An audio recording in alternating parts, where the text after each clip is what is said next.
A German colonel sent Patton a message. "This fortress will not fall. Not to you. Not to anyone." He expected a full-scale assault in return. What he got was something far worse. This video examines a historical military decision from 1944 and why strategic restraint proved more effective than direct confrontation. From a German commander sitting inside one of the most impregnable fortresses in Europe. What Patton did next broke every rule of warfare.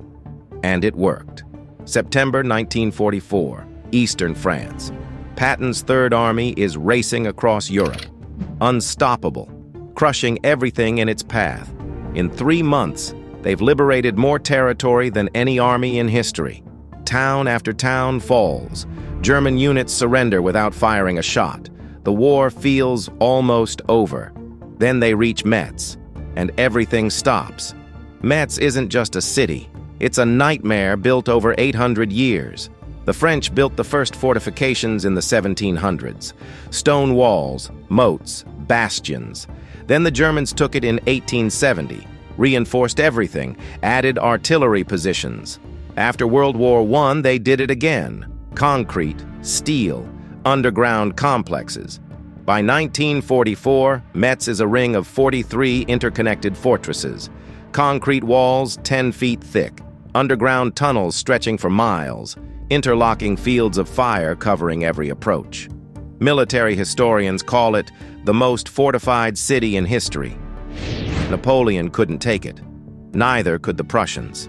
Not in one battle. And now Patton needs to. His generals study the maps. They see the problem immediately. Every road east goes through Metz. Every bridge, every rail line. You can't go around it. The terrain won't allow it. You have to go through it. And that means taking 43 fortresses, one by one. But there's one fortress that's worse than all the others. Fort Driant, built on a hill 350 feet above the Moselle River, controlling the main bridge into Germany. From the top, German artillery can hit anything within 15 kilometers. As long as Driant stands, nothing moves east. Patton's entire advance, stopped by one fortress. The German commander inside is Colonel Siegroth, 52 years old, career officer, veteran of the Eastern Front. He's seen Stalingrad, he's seen Kursk, he's seen armies destroy themselves against fortifications. And he knows this fortress has never fallen. He has 2,000 men under his command, 50 artillery pieces, 200 machine gun positions, enough ammunition for 6 months, underground barracks, underground hospitals, underground everything. The Americans can bomb it, shell it, attack it. It won't matter. And Siegroth has been given one order from Berlin: hold at all costs. He plans to. September 27th, 1944. Patton sends the 11th Infantry Regiment. The attack begins at dawn. They advance across open ground. German artillery tears them apart. They reach the outer walls. Explosives barely scratch the concrete.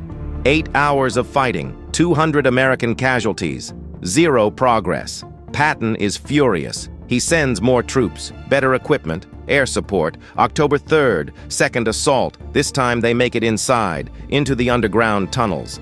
Then the nightmare begins. The tunnels are a maze, hundreds of meters of reinforced corridors. Every corner is a death trap. Machine guns, grenades, hand-to-hand combat in the dark. The Americans fight for 3 days, underground, room by room. They capture one section. The Germans counterattack, take it back. It's medieval warfare. In 1944, October 6th. American casualties, 485 dead or wounded. Fort Driant, still standing. Patton's generals come to him with a recommendation. We need to commit more forces, a full divisional assault. Patton asks, how many casualties? 2, maybe 3,000, but we'll take it. Patton does the math. 3,000 men to take one fortress. There are 42 more. At that rate, he'll lose his entire army before reaching Germany. He needs another option, but there is no other option. You can't go around a fortress. You can't ignore it. You have to take it. Or do you? October 9th. Patton sends a negotiator under a white flag. The message is simple. Surrender. Your cause is lost. The war is over. No one needs to die. Colonel Siegroth reads the message, writes his response, sends it back. The fortress will not surrender. If you want Fort Driant, you will have to kill me and every man under my command. The negotiator delivers the message to Patton. His staff waits for the order.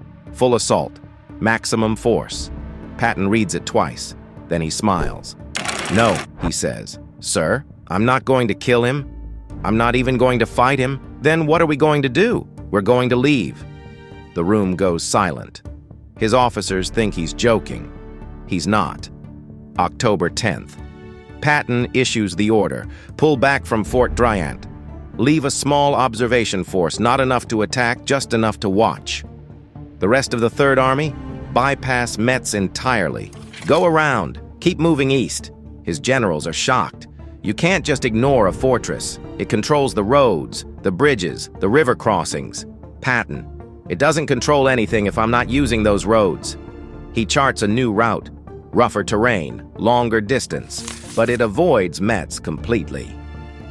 October 12th, the Third Army resumes its advance. Fort Driant sits in their rear, undefeated, irrelevant. Inside the fortress, Colonel Siegroth realizes something is wrong. No attacks, no artillery, no movement. He sends scouts. They report back. The Americans are gone.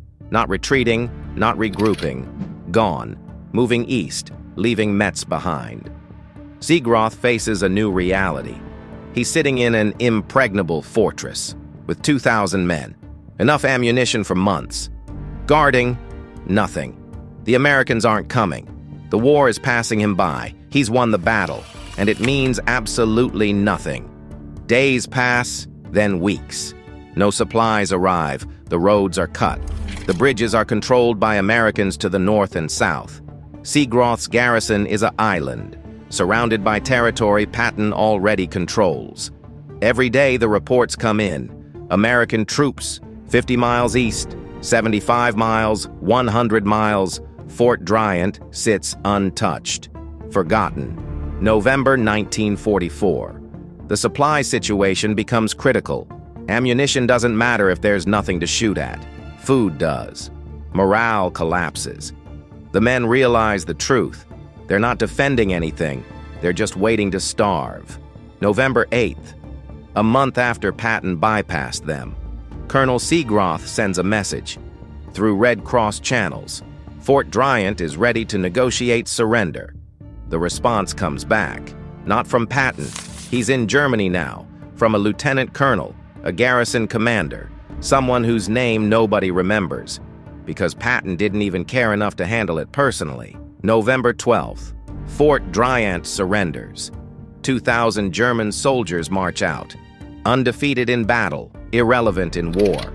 The fortress that was supposed to stop Patton never fired another shot. He didn't conquer it. He just made it meaningless.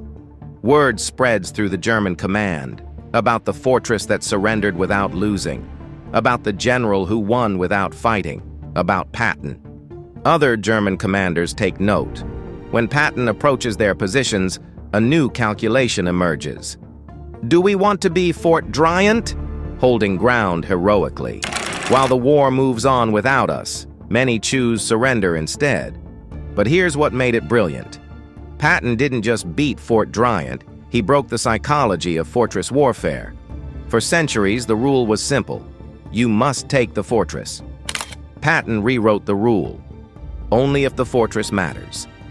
And he decided which ones mattered. After the war, military strategists study the Metz campaign. They focus on the assaults, the casualties, the failures. They miss the genius. Patton's greatest victory at Metz wasn't what he conquered. It was what he ignored. Colonel Siegroth survived the war, lived until 1972. In interviews, journalists asked him about Fort Driant, about the surrender, about why he gave up an impregnable fortress without a final battle. His answer was always the same. Patton didn't give me a battle to fight. He gave me a choice. Die defending nothing, or live with defeat. I chose to live. And that's the lesson other commanders never learned. You can't negotiate with Patton. You can't threaten him. You can't make demands. Because he's not playing the game you think he's playing.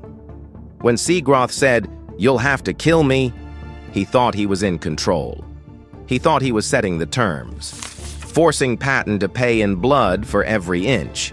He didn't realize Patton didn't need that inch, and he definitely didn't need to kill anyone for it. There's a reason this story isn't famous. It's not dramatic. There's no climactic battle, no heroic last stand, just a fortress, and a general who walked away. But that's exactly what made it genius. Patton didn't beat Fort Bryant with firepower. He beat it with irrelevance, and that's a defeat worse than any battle.